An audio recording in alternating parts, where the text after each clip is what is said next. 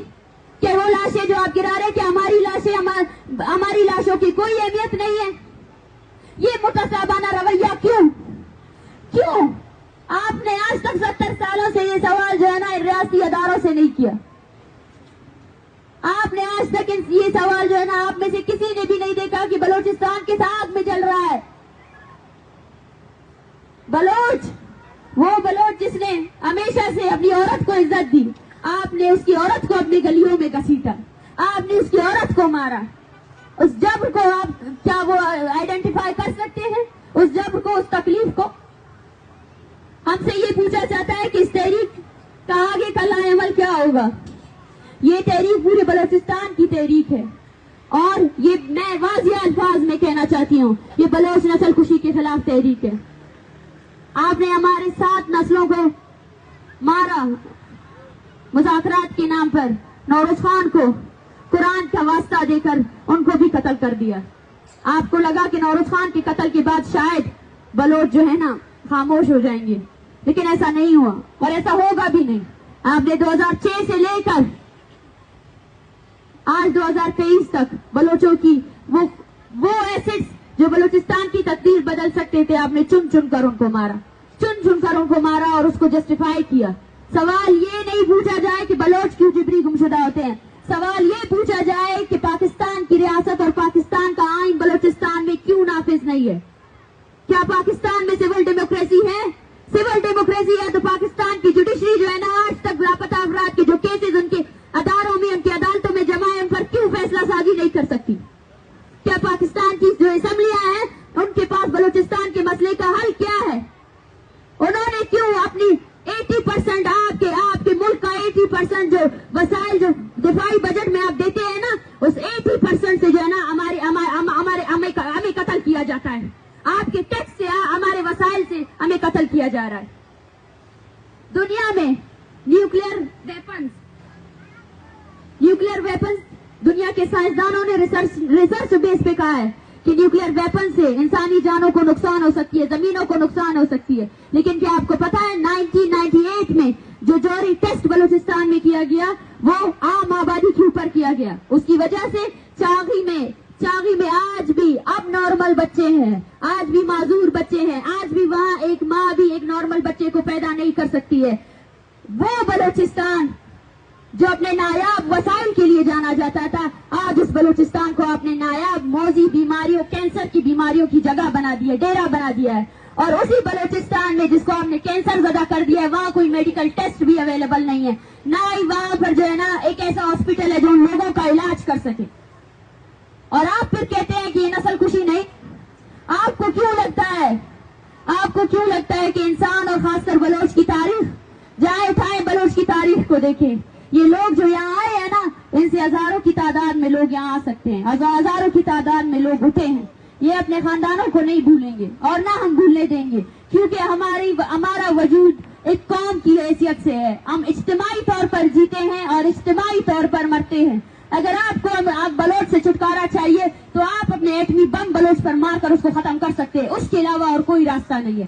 جب تک وہ لاش بالاچ کی نہیں تھی, وہ بلوچستان کی تھی, اور وہ بلوچستان اس کے لیے سراپا احتجاج ہے. ہم وہ قوم ہے جنہوں نے اجتماعی طور پر زندگی کی ہے, اور اجتماعی طور پر ہی ہم اپنی قوم کا بقا کریں گے. Thank you.